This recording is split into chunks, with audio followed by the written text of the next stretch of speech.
This is the 19th season of Bass Talk Live. BTL is presented by Bass Cat Boats, Strike King Lures, Aftco, Pro Guide Batteries, X-Zone Lures, Shoreline Boat and RV Repair, Spro, Gamakatsu, Big Bite Baits, The Bass Tank, Denali Rods, Beatdown Outdoors, and Sunline. BTL coming at you. Good evening and welcome to another exciting edition of BTL Bass Talk Live, where we are going to talk about bass fishing. And yes, we are live from the third Bassmaster Open EQ of the 2023 season. We're in South Boston, Virginia. It's basically the border of North Carolina and Virginia on BUGGS Island or Kerr Reservoir. And I am with Andrew Upshaw, fellow EQ angler, FLW Tour champion, Costa Series champion. How much money have you won in tournaments, Andrew? I really don't know. Why do you not have your microphone on? Because I wanted to hold it like a microphone. Put the microphone on. It's way cooler if I hold it like this. I'm going to talk like that. No, seriously, how much have you won in tournaments? Because I was thinking about someone asked, and I think you've won like $500,000. Yeah, I think it's around that or something like that. That's pretty impressive. I had a really great couple of years, and now we're here in the Open. It's not. I mean, that was your decision, though. No, it was my decision. After the 2019 season, you did 2020, and then you fished with your room was Brad Holman, Scott Martin, you, Castledine, and Todd Castledine. Yep. That's a hell of a room. And then Castledine went back to dominating local stuff. Is that when he did he stop fishing the FLW Tour in we all stopped fishing in 19, and then we went to the Opens, and Scott made it in 2020. I think Castledine either stopped in 2021. I think he stopped and went back home at 2021. Right. And then Scott made the Elite Series in 2020. No, 2020. 2020. Yeah. And then that's when I came on, and then Brad made the Elite Series last year. Yep. So I'm the last one. The last one. Yep, the last one. Yep. What do you think so far of the Open EQs? So Open EQs, if you guys haven't been following, there's 173 fishing all 9 of the Bassmaster Opens. Bassmaster made a change to where they take the top 9 in the standings instead of the top 3 from each division, and then the top 6 overall, which is what it was last year. Or top 3 overall? I don't know. It was top 3 overall, top 3, which is what it was last year. So now the only way to make it to the Elite Series is fish all 9 of the Bassmaster Opens and finish 9. So 3 into the all 9. And this is the 3rd year that I fished all 9 of them. I've noticed a difference. Yeah. Have you? Yeah, the thing about the Opens is it's a grind. And you're going to have really good tournaments, and you're going to have really bad tournaments. We're coming off a really bad one for me at Toledo Bend, in a place that I call home and have a ton of experience. And the reality is you're going to have bad events sometimes, and you just kind of have to put them in the rearview mirror. The real deal is to try not to have really bad events. And now, granted, I think I finished like 117th or something like that at Toledo. And it was a terrible event in my mind. And it was a terrible event anyway. But I still didn't finish 200th or 180th. And there's a lot of extra points that I made up in that particular event. Now, had I fished just a tiny bit different, it would have probably been a little bit better. But, that's just hindsight. And we're going to move on to BUGGS Island, and hopefully we'll make up some points this week. It is. We are at BUGGS Island, like I said, this week. We'll talk a little bit about the tournament. We still have another day of practice, and then the tournament is actually a Wednesday, Thursday, Friday tournament this week. So with these live shows, we're going to kind of touch on it, but really not kind of get into the nitty-gritty of what's going on. I want to get into it with you to start things out, to talk a little bit about, we had a big weekend in professional bass fishing. We had Luke Palmer just destroy everybody at Santee Cooper, and then we had Alton Jones Jr. just destroy everybody at Bussy Break and the other Caney Creek in the MLF heavy hitters. And then in the second half of the show, I like to bring on guys who are kind of behind the scenes in the industry. One of the other guys that's rooming, or the only other guy that's rooming with me and Andrew this year, Joe LaBarbera. He's from Pennsylvania, basically New York. You'll think New York when you come on if you haven't heard him talk before.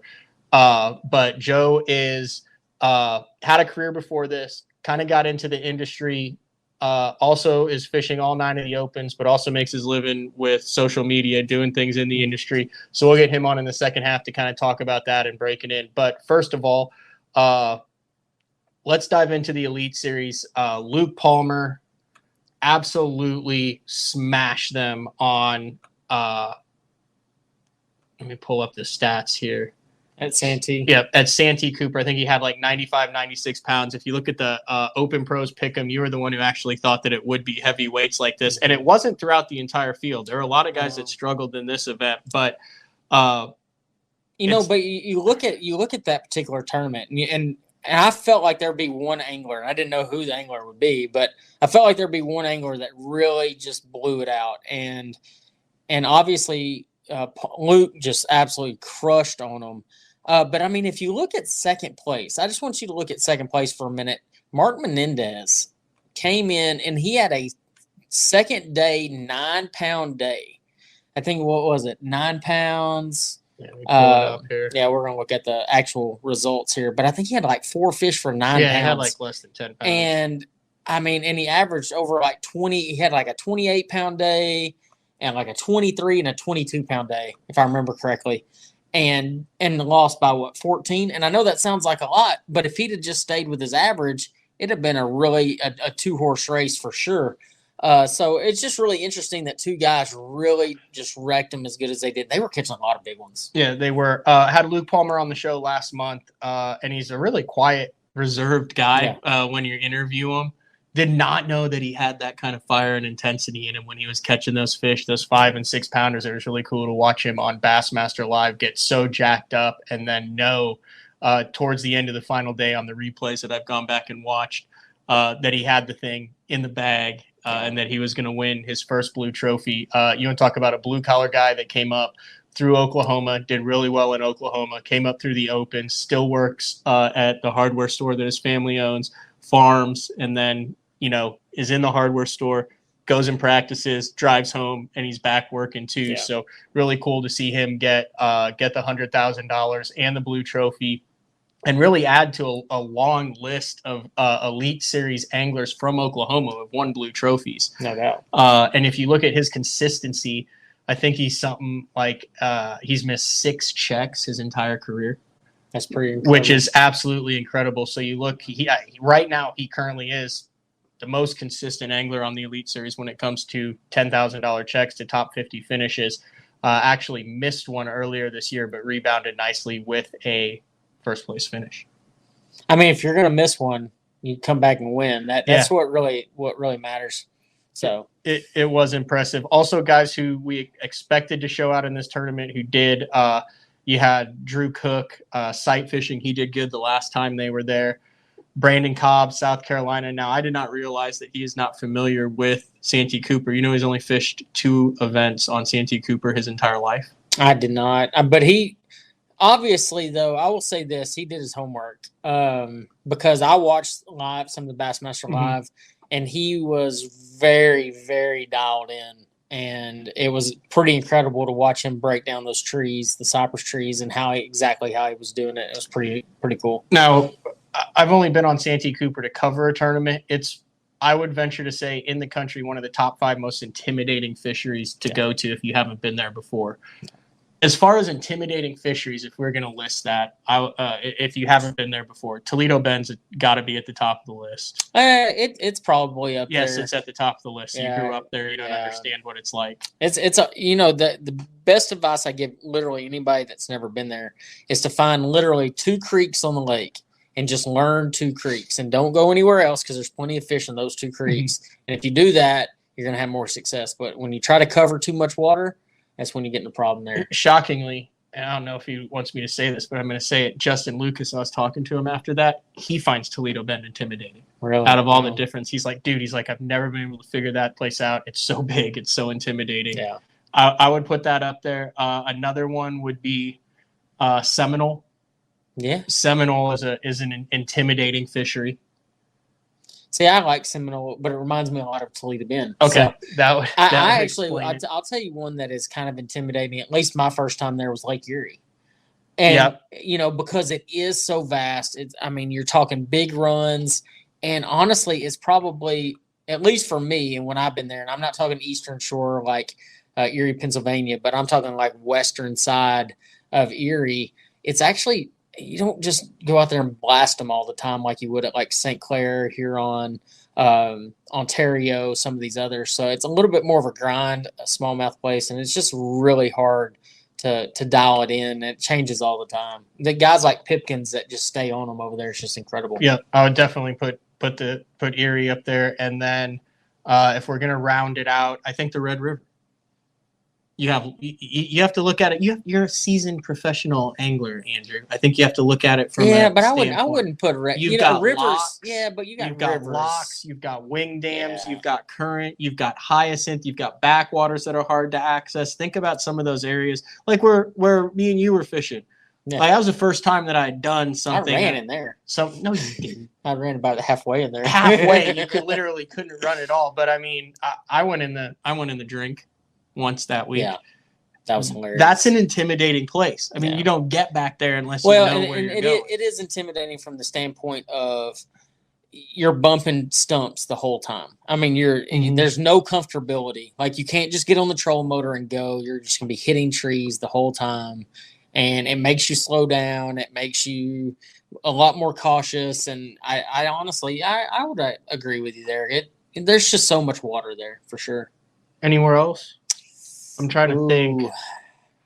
I remember back in the day, Kentucky Lake was kind of intimidating because it was just because of how big and it massive was. Because you'd always hear those guys saying, "Well, you got to go to New Johnsonville," and then they'd say, "Well, you got to go up to the north of the dam." Well, that was forever, a huge amount of area to go up. And so it was always like, man, do I graph up here? Do I graph down there? And trying to find the right area of the lake was always pretty difficult. At least in the years that I fished FLW, we fished tour events there. And I had one great tournament there. I finished top 10 there once, and it's still one of those places that when I look at it, I'm like, oh gosh, here we go again. So I thought before I went there, just watching the tournament coverage from James River events, that was a very intimidating fishery. And then once I got there, there are some places that I have definitely avoided. What is it? The appendix? The Appomattox. There's some certain things that I have avoided there when we've been there the last 2 times, but as a whole, I thought that it was a very pleasant fishing experience on the James, and I think it has a reputation of being. It can be treacherous because you have the tides, you get stuck, you have like barges and metal. and all sorts of stuff, it's a different place, but I like rivers. I've done Welt Rivers, James River, Potomac, Red River, just current flow, just works. I really like tidal places. I've always done well, except Chesapeake. Actually, I would say Chesapeake Bay is right up there with intimidating. Yeah, at least for me. I would agree. 100%. You take out of that thing and you're just like, boom, there's the bay. Yeah. And then I remember that first morning I was running somewhere stupid that I shouldn't have been running. I was going to go like 120 miles one way. Yeah. And I ate a wave and it was saltwater. Yeah. And I was like, I am so out of my element right now. And I looked at my co-angler and I said, we're going to dip in here. We're going to regroup and we're going to drive 30 miles right back where we came from. And he goes, thank God. that was all he said because he was from there. I said, I don't think we'd have made it. He goes, son, it had just gotten worse and worse. He goes, I was praying. But here's what I also learned. There were a couple of us that were going to make that run. One of them, Kurt Dove, who's a captain, guide down there on Lake Amistad.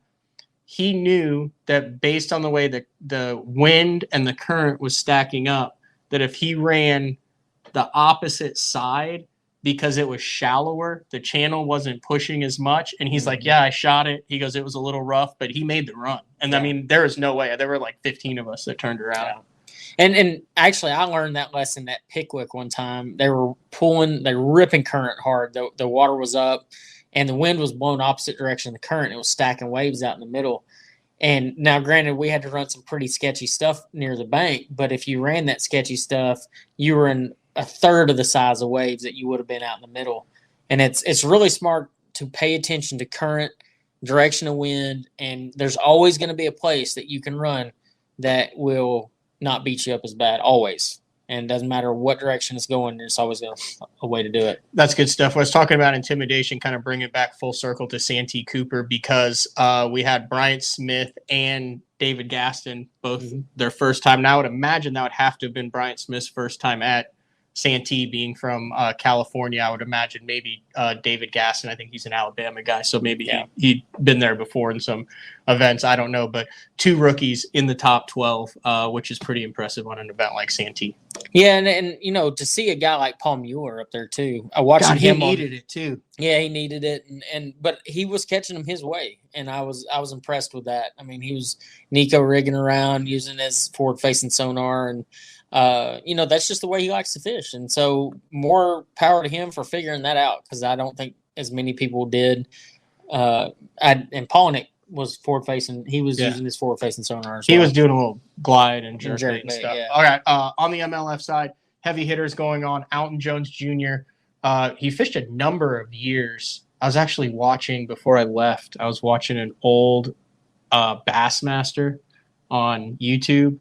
And Alton Jr. was on stage, and he was maybe 7 years old. And Alton was holding the 2, and Fishburne was talking to Alton Jr., and it was crazy. He gets the heavy hitter win, 100,000, second win in the last 3 years. He won on Fork. Was that last year that he won on Fork? I think it was last year that he won on Fork, wasn't it? I don't remember. I remember him getting another win. So $200,000 for that. Brian Thrift adds another $100,000, catches 1 fish on the final day, and he's still at it. Dakota Eber, second place finish in heavy hitters, $50K, $25,000 in the first couple rounds. He's kind of from your neck of the woods a little bit, isn't he? Yeah, you know, I actually talked to Dakota at the Classic this year, and you know, it's hard to catch up with all these guys until you get to a place like that. And I had to congratulate him. I was like, dude, you're just killing it. Like, I don't know what the heck you're doing, but, you know, he just keep going and keep winning and just gave him all the best from us. But, I mean, he's definitely just killing it, man. But a funny story about Alton Jr.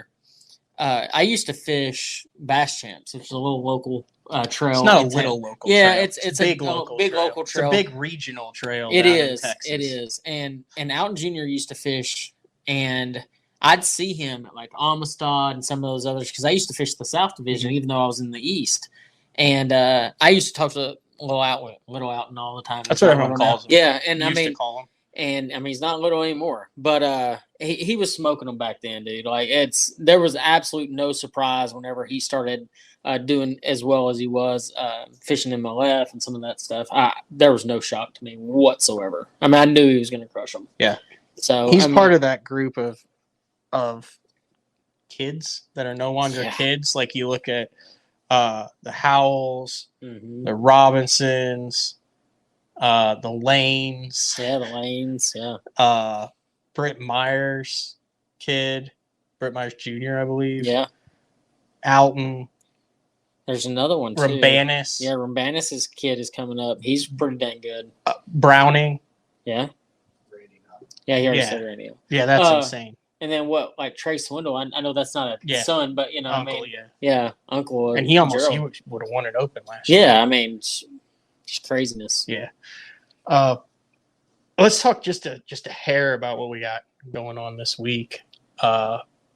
This is our third practice day. We have a half day tomorrow before things kick off on Wednesday. Full field fish Wednesday, Thursday, top 10 on Friday. I don't think I have ever been a part of a tournament with such drastic weather changes day to day. Yeah, it's to Matt's point, we're dealing, you know, when we got here, the lake was steadily dropping.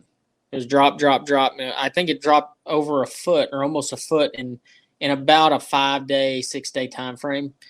And just in the last 3 days, it's come back up almost 2 foot. It dropped a little today, didn't it? No, it's still going up. It's still going up? It's still why was there a ring on the trees? Yeah. I don't know. It's probably because it blew like 25 miles an hour. That probably has. But yeah, the water's still coming up. It's almost 2 foot high now. So just in that short amount of time, I was actually part of an event that was far worse than this. Beaver Lake, Arkansas, FLW Tour. I can't remember if it was 18 or 19. It was the one Johnny McCombs won. Oh, I remember that with the buzz bait. Yes. So practice, like I think it was like Tuesday, and I was sight fishing, and I had the best practice I'd ever had on Beaver. Like I knew I was going to win it. Like dead set. I'd made a top 10 the year before sight fishing, and I'd figured out what I did wrong, and I was like, I'm winning this one. Like, and I was on them. It started raining that night, and it rained all day or all night, all day the next day, and the lake came up. I don't even remember. It was like 8 feet or something. It was something absolutely ridiculous. And, I mean, everybody was like, what are we going to do? Like, I mean, because, like, are they going to cancel it? Because it was all up in the parking lot. That's where Matt Airy did, wasn't, one of those guys said that they were catching fish off of a picnic bench. Yeah. That someone was eating on during practice when they fished the area. I'm telling you. They were like 2 days ago, someone was eating lunch on that picnic table, and I just caught a fish off. And I don't want to be wrong. I say 8 feet. It could have been like 12 feet. I mean, it was something absolutely just so ridiculous. To the point where we were all like, all the anglers were sitting there saying, how are we going to like, fish? what are we going to do? Like, I mean, basically practice was a complete wash, and I stumbled across the most amazing shad spawn ever. When it was coming up? Yeah. Really? Like the first day of the tournament. They went up with the water just went, dude, it was incredible. And I lost so many that first day. On a blade? No, on a dang topwater. Oh. And Jason Reyes and I were staying together at the time, and he'd blasted them on day one. And so on day two, like I caught some, and I get back in, and like we're getting ready to weigh, and I'm like, dude, I got a spot you need to go check out. Like if you make it. And I gave it to him, and he ended up making the final day, like just crushed on him.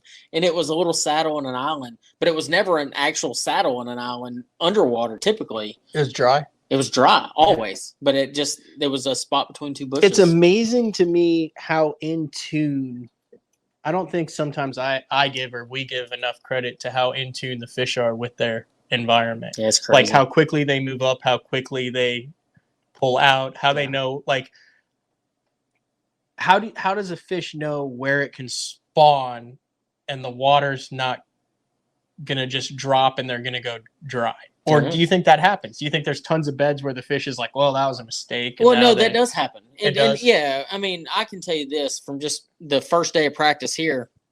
You know, the water had dropped about over a foot, maybe a little more. And I saw beds on the bank, like literally on the bank. And no fish on them, obviously, because it was out of water. Because there'd been fish out of water. But yeah, I mean, there was no fish on them. And now, like, I wonder personally, like, I went out looking at some of the where I remembered seeing some of those beds that were on the bank, saying, well, I wonder if that fish is going to pull back up there, because the water literally just dropped out. So there's a lot of opportunity for that fish to roll back up the same bed. It's kind of weird how that kind of stuff works. That's like that on the James. I remember I drew a co-angler one day, and he's like, see that? And I was like, yeah. And it's way up on a cypress tree. He goes, that's a bed.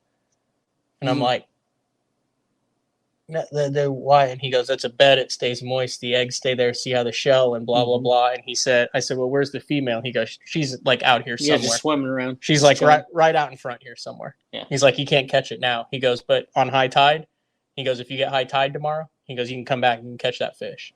That's awesome. And I was like, really? And he said, yeah. He said it was the whole thing. So then I ended up going up into these cypress trees that literally were dry 2 hours before, and they move right up with them. Yeah. I mean, because they're so that's why I like that place, though. It's so much fun. All right. Like I said, we got Joe LaBarbera. He's going to come on here in a second to talk about. I did want to mention before I let you go, though, that you are a source of massive anxiety. Like, why is that? Prior to leaving for Toledo Bend, you host Let's Fish TV now. Oh yeah. This is a true story. Yes, yeah. This is way more stressful. Shooting, so Zona, Mercer, any of those guys. I don't think people understand how much stress there is involved with shooting a TV show. It's yours now too. I mean, This is the first full year that you're in control of the whole thing, right? Yeah. No, it's mine 100%. And it is the single most stressful thing that I've done in the bass fishing industry. Like, winning tournaments, doing all that. It's nothing even touches it. How did that come about to where you ended up owning and hosting a national TV show? Like, if you want to get into that, Yeah, I'm curious no, I mean, as to how, because people are always like, well, how do you end up doing a fishing podcast? Yeah, I mean, I got really lucky. Where I worked before, we actually sponsored Barry's show, Jean LaRue, Which was the Southwest. Yes, the Southwest Sports, Outdoor, or sports no, Fox Sports Outdoors. Yep. Okay. And they saw the writing on the wall that Fox Sports was going to sell to Bally, so we went ahead and changed it. Or Barry Stokes, the original owner, changed the name of the show to Let's Fish TV to kind of compound that before it changed. But I started hosting some shows, guest hosting some shows about 4 or 5 years ago. Just for Barry? Yeah, just for Barry. Okay. It'd be like 1 or 2, like what you're doing right now. Like Yep. 1 or 2 shows, do 1 or 2 shows, and then it went to like 4 or 5 shows, then went to 4 or 5 shows, and then last year I shot 50% of the shows, and then now we're here, and I'm running the TV show. So you're at ICAST dressed up, getting sponsorship for the show for the year, and then you shoot how many every year? 39. 39. Yeah. So you shoot what, like 30 of them? And Yeah, give a couple to Todd. Yeah, I end up shooting about 28 when Okay. it's all said and done. And I've had you shoot 2. I've had Todd shoot now 3. No, 2. He shot 2 this year. Hallman shot a couple. Hallman's got 1 coming up, and then I have a catfish guy that shoots 2, and then I've got a saltwater guy out in the eastern part of the world, Inglis Glover, which does an absolute fantastic job out there. So, I mean, I've got some, and then we have all our reporters. The cool thing about Let's Fish TV is it's actually real-time fishing reports from your local region, and, you can figure out what's going on. Matt's one of our I was supposed to do one today. You probably were. Way to go. Can we do that after the show? No. Yes. No. I mean, we'll do it tomorrow. It's no big deal. I think he said he needed it today. Way to go. But yeah, so now, Garrett, I'm sorry that Matt He really texted dropped the me ball. and it was blowing 30 miles an hour. I mean, I get that. But no, I mean, we do have fishing reports from your area. Matt does a really great job. I've got a lot of other great reporters out there. But, it takes a team effort. I've got a fantastic social media director. I've got a fantastic editor and great reporters, great guest host with Matt and Todd and Hallman. And it takes a huge home front, great support at home from my wife, my family. I honestly couldn't do all this without my wife. She's really helped kind of control some stuff. And so, yeah. Stress-wise, though, it's a whole different level than tournament fishing because, I shot one on Skyatook. Can I go a little behind the scenes on the Skyatook episode or not? Yeah. So I shot one at Skyatook, and it was originally the plan was to do a hybrid or a white bass show because you try to mix up the different species, which I really like. But obviously, it doesn't always go as planned. And Andrew gives you kind of some credit. He wants it, there's a loose script, but educational. Yep. Obviously, like the 3 E's for Bass Talk Live are educate, entertain, and engage. Those 3 also apply to a TV show, absolutely. But also quality content. So, I mean, I kind of called him and was like, hey, man, what do you think of this smallmouth show? And you're like, can we make that happen? Like smallmouth in Oklahoma? I was like, yeah. So you're like, go for it. So, you have a camera guy who's really freaking good. Oh, Jared Christmas. Yeah, C4 Media Productions. Jared Christmas is the amazing. man. Yeah. But he drove 7 hours up. I was leaving the following day for the Bassmaster Open on Toledo Bend. Yep. This thing aired 2 weeks later. Yep. You're thousands of dollars in just to get to the filming part. Then there's another person who edits it. Then it's going to be on Bally's, 2 different Bally's. Actually, we've expanded significantly. We're at Bally Sports Southwest, Bally Sports Southeast, Bally Sports Florida. Oh, wow. And Sportsman's Channel. Okay. So, and Waypoint TV and all the other streaming platforms. So it's going out on all this. Oh, yeah. And we have 0 content, and it's 2.5 weeks, Mm-hmm. 3 weeks. Now, some of them I think are a little bit more in advance, but Yeah, some yeah, of the yeah. timely ones you can't. No. You have to shoot it because it's an educational show with fishing reports for what's going on. You don't want to shoot. I don't want to shoot a spawn. I'm catching fish off beds and air it in the fall. Yeah. What are people going to learn and be able to take to their local lake and try to be better at it? So, that was one of the big tasks I put on Matt. I mean, I was like, hey, buddy, I need you to go shoot this. He had found some white bass, but they didn't, and hybrids, but they didn't really play.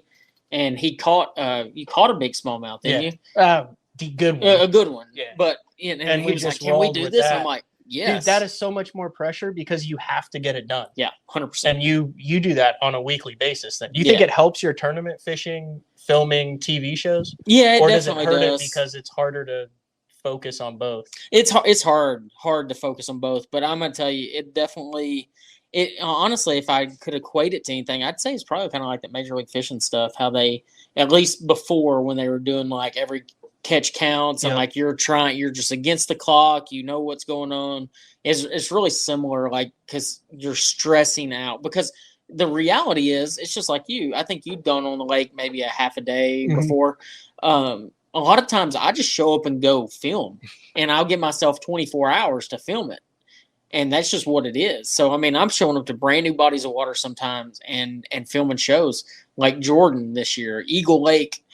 Gulf Shores. I shot 2 shows down there 2 weeks ago. I mean, it's just really hard work. It's a lot of work. Like I said, if you want to check out that episode that aired or anything else, you can find everything on. Yeah, every time an episode airs, we post it on YouTube after. So if you missed the airing, you forgot to hit record on your DVR, you can go watch it on YouTube at Let's Fish on YouTube. So, or Let's Fish TV. Yeah, and y'all go check it out, and it really would be awesome if y'all subscribe.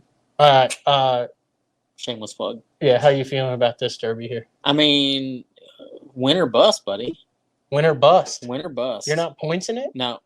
We hadn't really had that talk yet. No, the reality is in this situation, I dug myself a little bit of a hole, and I'm going to try to win every tournament from now on. Yeah. Why not? I think I'm going to points fish for another one. Nope. I'm going to win. Obviously, try to win too. I'm going to win, or try to at least. So. Val's calling. You better take that. All right. Hey, we're going to take a break. When we come back, Joe LaBarbera talking about how he got into the bass fishing industry and his foray into the open so far. So it is BTL at night. Andrew wasn't kidding. His wife was calling. He's like, I'm out of here. We'll be back right after this. The new Puma STS has been redesigned from the ground up. With the angler, design, function, and performance in mind, nothing on this new offering was compromised, and the only thing carried over from the previous version is the name. Based on the Soft Touch series hull that started with the flagship Jaguar, this new model is nimble and performs incredibly well at all speeds with either a 250 or 300 horsepower engine. Featuring a new 96-inch wide-body footprint, this hull measures out at 20 foot 7 inches in length. Industry-leading design coupled with tournament-winning performance. The Puma STS from Basscat. Feel the rush.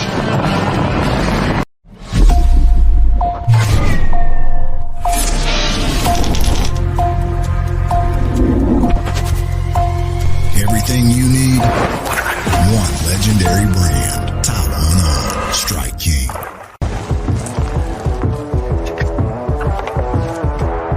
So I'm a big guy, a lunker, a 2 sandwich eating kind of man. And on behalf of all of those bigger, I gotta say it once and for all, it's bad enough that the fish look smaller in our hands. The last thing we should have to worry about is getting quality outdoor clothing that fits. Avco, any fish, any water. Elite Series Pro Daryl Gleason here. My Pro Guide batteries keep me going on those long tournament days and long practice days. Always plenty of juice, never fail. The best part about Pro Guide batteries, it's the people behind the company. They have over 40 years experience in the battery business, keeping all of us fishermen out on the water longer, catching more fish. Check them out at ProGuideBatteries.com. What's up, Bass Talk Live fans? Brandon Polnick here. And ever since I won a couple Bassmaster Elite Series events on X-Zone Lures, I've been getting a bunch of questions of what makes them so special and different. And really, the truth is, it's in the details. The little details, things like no cheap fillers in their plastic. That gives you more lifelike action, more realistic and vibrant colors. But don't just take my word for it. Go to www.xzonelures.com and check them out. The great thing about the new Sensation soft plastics from Big Bite Baits, heavily scented, super soft, buoyant, comes in 7 great new shapes. I've got a couple of them of my signature series, the cliffhanger worm and the ramtail craw. Great for a flipping jig, football jig, swim jig, all that. Several other great shapes. Really excited about it. We've worked over the last year, catches fish all over the country, and I think it's going to catch fish for people everywhere you try it. The Spro Little John crankbait has been around for almost 15 years, and it is one of my go-to crankbaits whenever I need a fish in the boat. So you can never have enough new colors. That's why Spro's coming out with a handful of new colors, including Pearl Shad, which has this bleached out white look, but it's got this pearlescent, really pretty. We've got Copper Shad, which looks amazing in the water. It's got that purple flake on the back, really pops in the water. And then if you want some real pop, we've got Sparkle Shad, nothing but sparkles all over this thing. And then last but not least, we've got the matte Sexy Shad, just a really different looking color for a crankbait.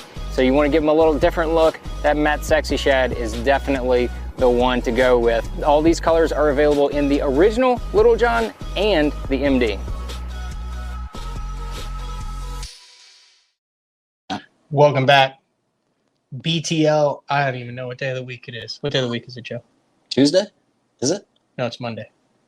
No, it is. No, because it's Monday. Yeah, it is Monday. BTL on a Monday night, and I am now joined by Joe LaBarbera. He is the third person in our group. We actually, for this event, none of us took it upon ourselves to find housing, so we all three rolled in, and I didn't practice for a day. I didn't start until Sunday, but we all rolled in without anywhere to stay. So we ended up in a king suite at the Clarion that has one king size bed. I found it and made the reservation, so I got the king size bed. Andrew's on the pull out, and then Joe went and got a blow up mattress, and then like in the activities room, he's sleeping on that. So we got all right though. But in our defense, I got the first one, and Toledo Bend, you booked that one. I think it was somebody else's turn. Well, Andrew stayed at his house at Toledo Bend. Yeah, but we're staying at my house at Eufaula. At Eufaula. So, what are your thoughts so far after 2.5 days on BUGGS? Well, I got here a day before you, so I did fish on Friday. You didn't fish on Friday. Correct. But I didn't go fishing yesterday because I didn't want to put myself through that. I don't know. I like the fishery. It's not like you guys were talking about intimidating fisheries. This time of the year, where we're at with this one, I mean, there is a lot of fishable water. I mean, a lot. And of you can, if water. you see it, you can run to it.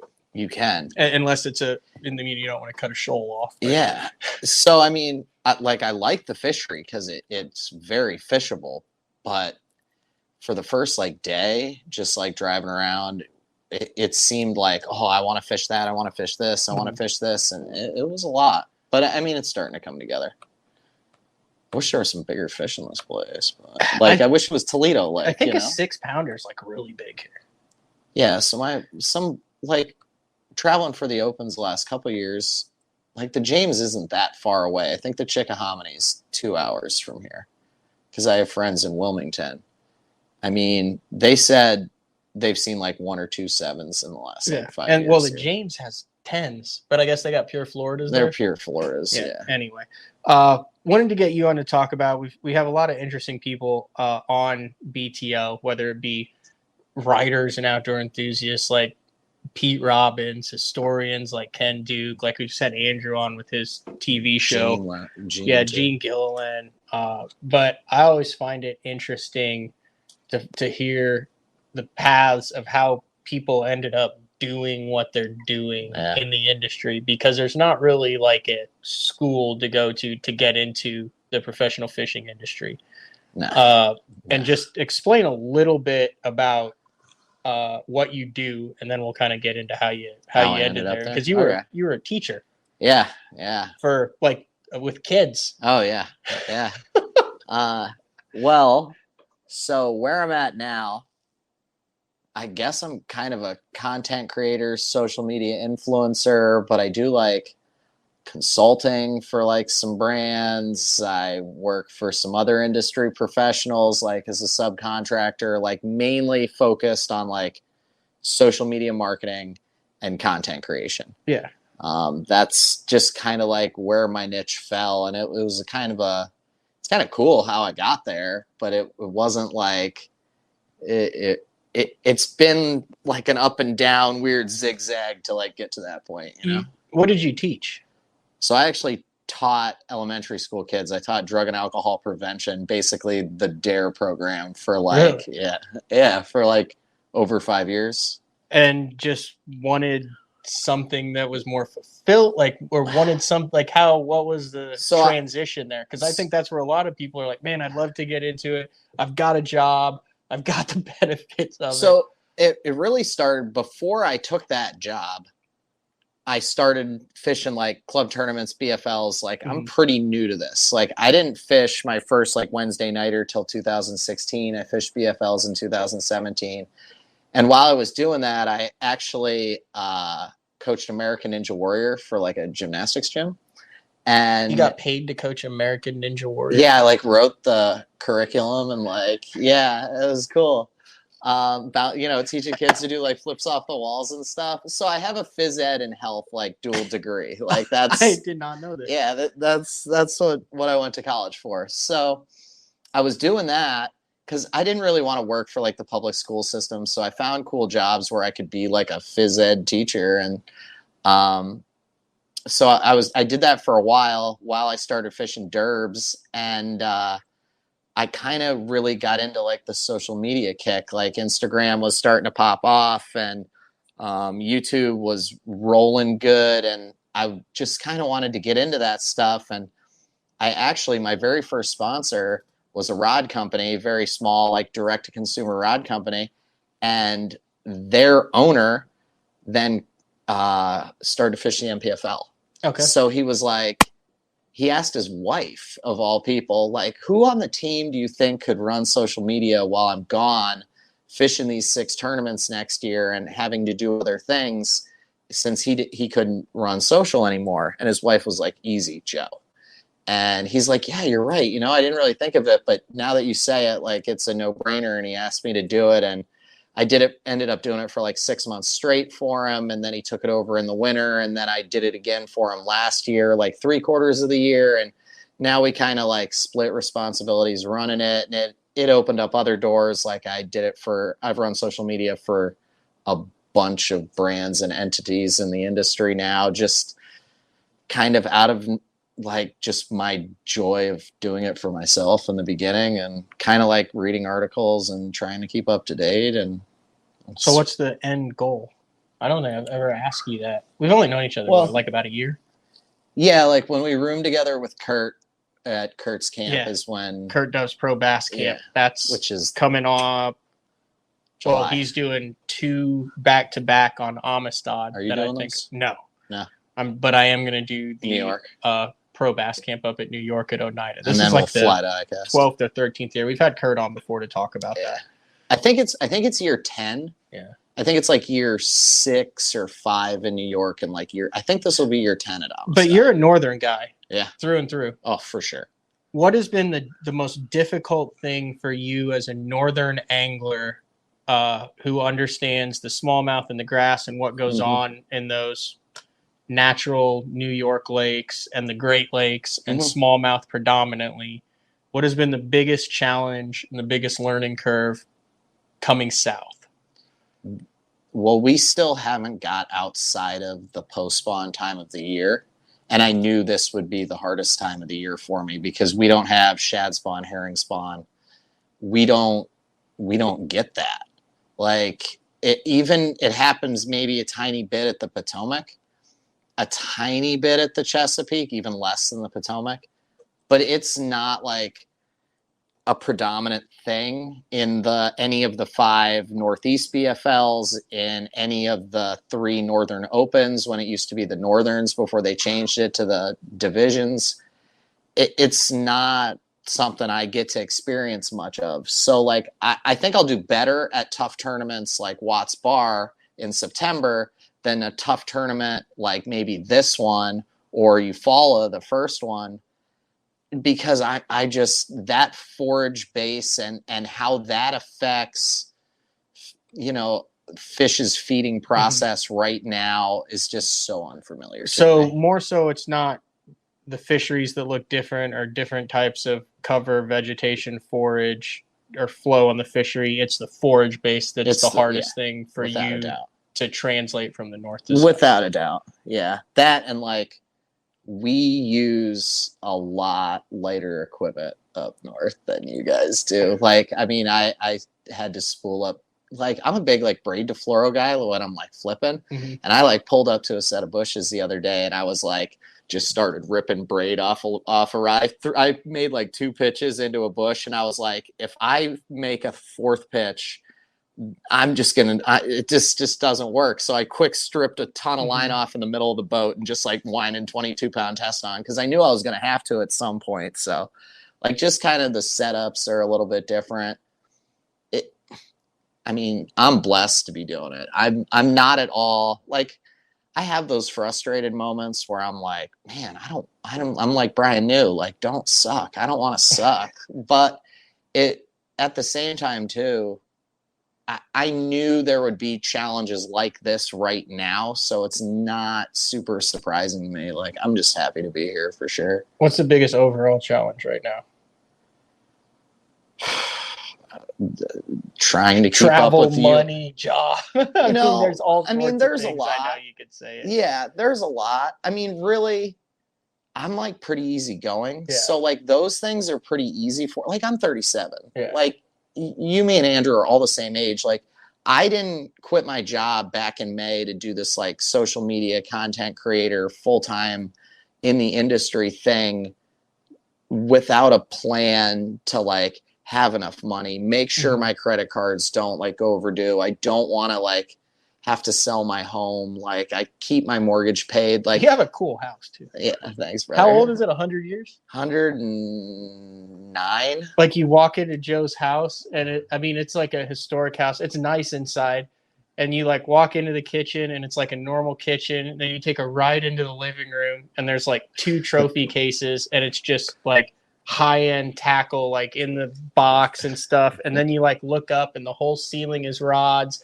Then there's like a whole wall of baits, and then he's got like 2 columns of like Rubbermaid tubs, and every single plastic is like organized, categorized by color, alphabetical, and there's like thousands of bags. And then you go into like the second living room, and it's like his swim bait room, and he's got all of the swim baits like hanging perfectly on racks. It's insane. It's a fishing bachelor pad. Yeah, it's pretty cool. Yeah. And where are you? Punxsutawney, Florida? Or no, not Florida.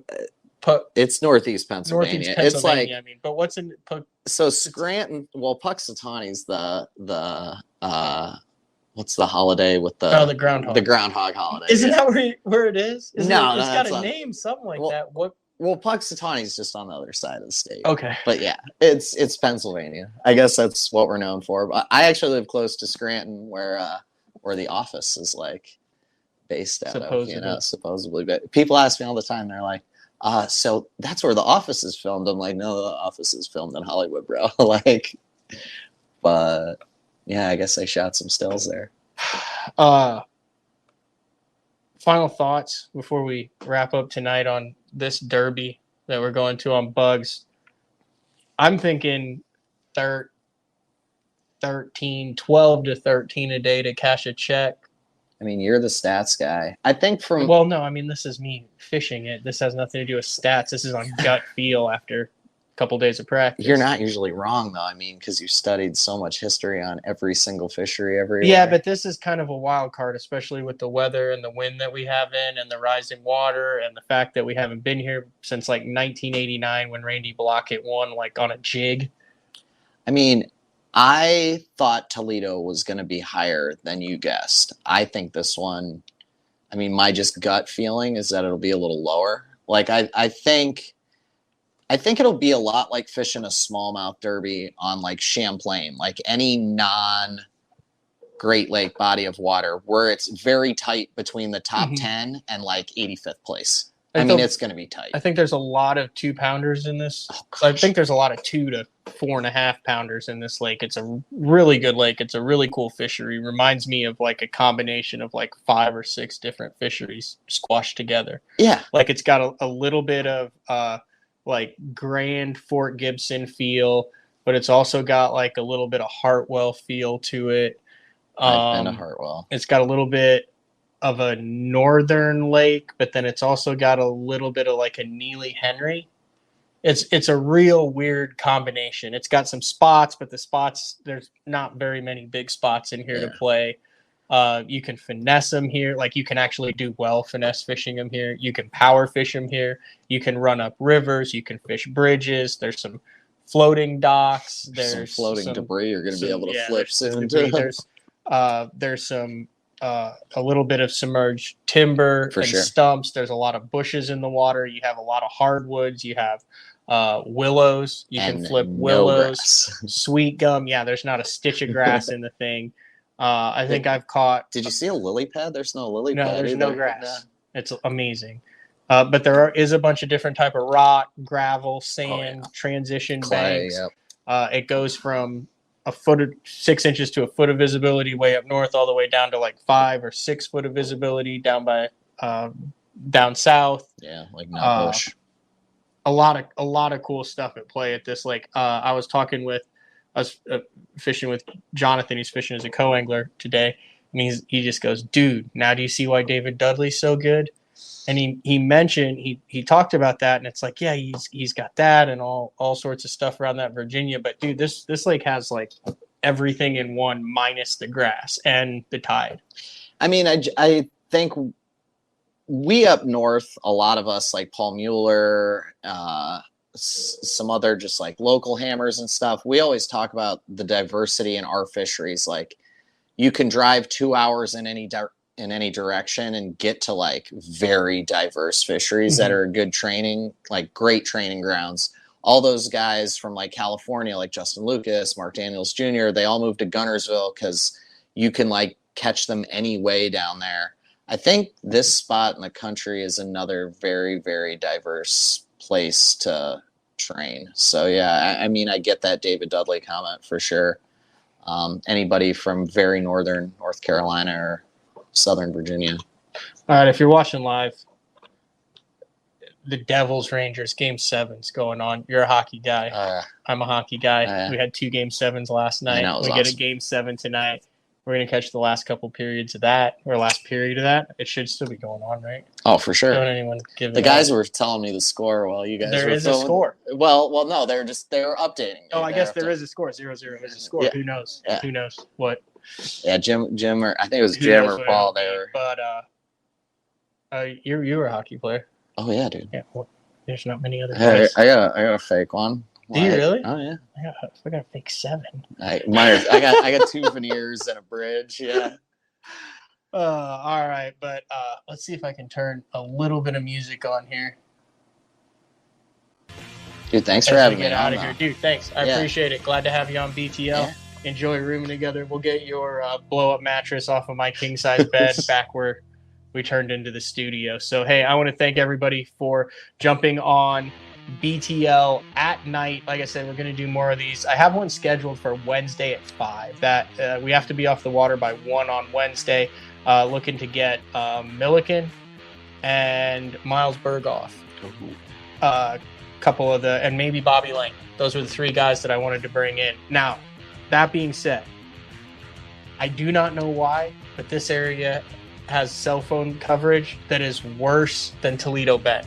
and there's like 7 people that live around Toledo Bend. Yeah. Have you noticed that? Yeah, It's bad for you too. So hopefully some of these guys can get Wi-Fi, clearing on in, 2-star accommodations, 5-star internet. Yeah, no, they did good. I had to update my graphs. Everything downloaded great this week. Yeah. I've been happy. It is. All right, this has been another edition of BTO, Bass Talk Live, on location from the Bassmaster Open on BUGGS Island. We'll talk to everybody hopefully tomorrow if we can throw a show together. If not, day 4 on Thursday. It's a banger with Frank Scalish. He goes all into the spawn. The 4 different spawns for largemouth and smallmouth on inland reservoirs and Great Lakes. So we'll talk to everybody then. See ya.